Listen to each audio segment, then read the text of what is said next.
Don't be emotional. Hang on. Why are you taking my things back now? Don't be emotional. Why are you taking my things? Hey, you already threw them out.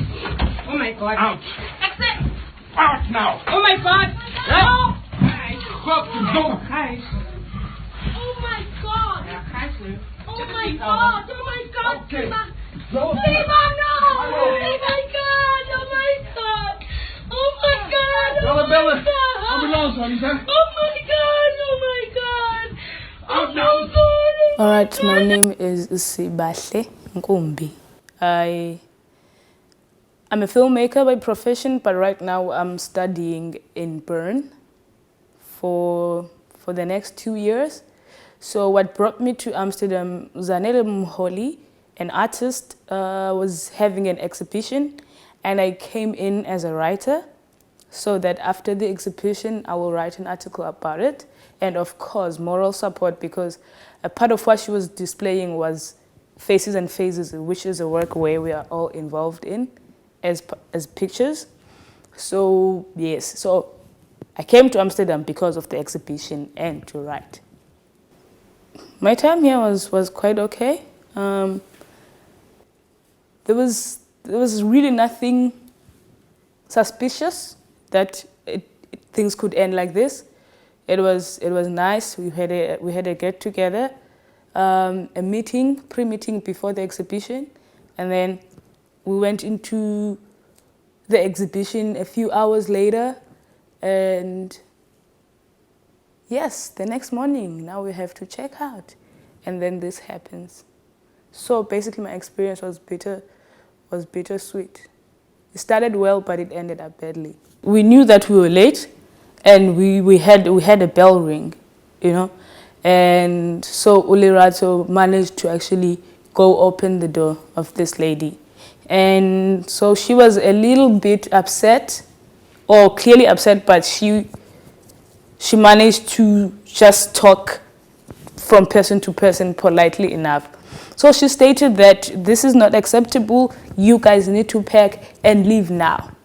You see? And then I was like, yes, give us a few minutes. And I apologize profusely for being late.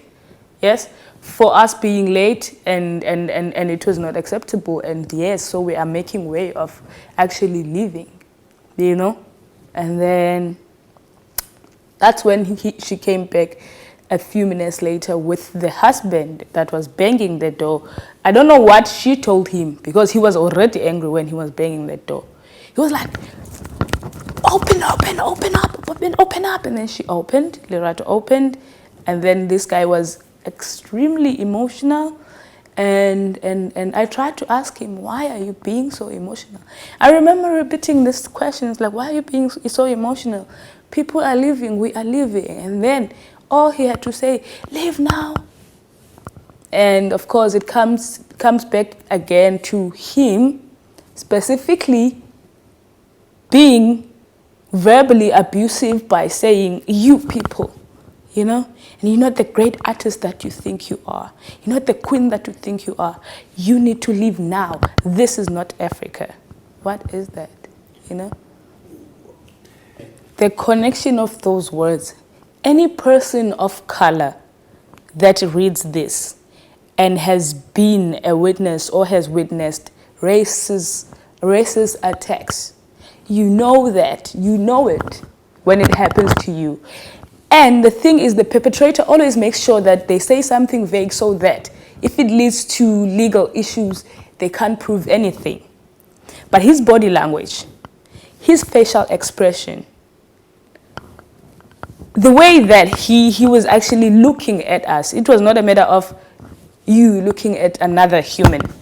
He was just looking at us in a way of, they need to go type of way, you know? And I guarantee you, had this been a white person, it would have turned out differently. So me, I was getting ready to leave, because it went to a point where this guy was being emotional, and the minute I'm asking him to calm down, why is he emotional, he just starts to yell more. So I was at a point, you know what, I'm going to keep quiet now, and I'm just going to move. So what I had in my head is that he will see me, that I'm leaving, and move out of the way. So When I got close enough to him, he couldn't resist the opportunity to grab me. And the way he grabbed me, I knew that he was going to throw me down there.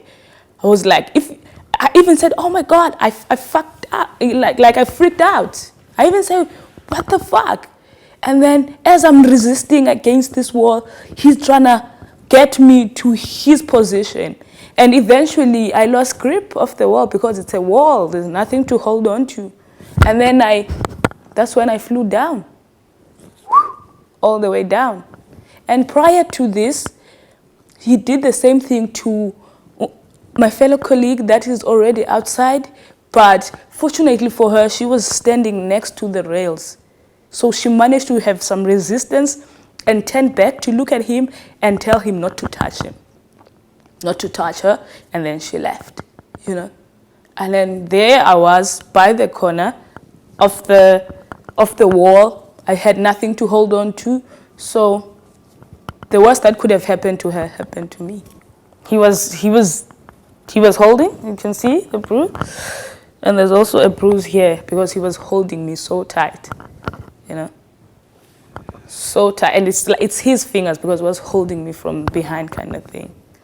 The last thing I remember was when I realized that he's gonna throw me down there. Flying down all the way to the stairs, I don't remember how that happened.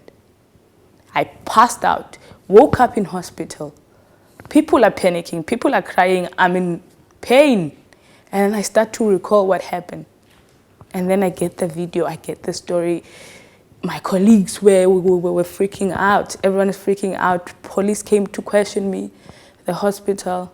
And I think I think I mixed his identity a little. I said he had long hair, but when I see the video, his hair is not long. But anyway, I was dazed when the police interviewed me. And yes, I was sent home. And what were the injuries that the doctor said that you sustained? Okay, so I have a concussion.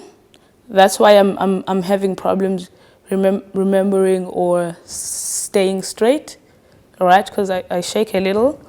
And then at the back of my head, there's a huge bump here, which is still painful. And then the obvious bruises all over my body. And this from my eye and this bruise here. So those were the injuries. The fact that they said that I was arguing with him when it's clear that I was not. I was trying to reason with him so that we can live in peace.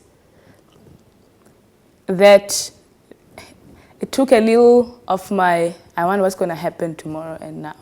Like, if people from here are seeing this, are writing it like as an argument, even though it doesn't look like an argument, what is the justice system going to do? I am hoping that he pays for something, but I'm just wondering, you know. I'm not positive, I'm wondering, I'm skeptical, you know. But it's my wish that justice is served somehow. I start shaking every now and then, I don't know. Have you ever experienced anything like this before in your life? Never experienced anything like this before in my life. I come from South Africa, where racism is so fucked up. And you would expect that from South Africa because racism is visible. You come here, you get attacked like that. I didn't expect it at all. I'm actually quite disappointed. A part of me is disappointed, part of me is sad, part of me is angry, you know? When will we wake up? People are people.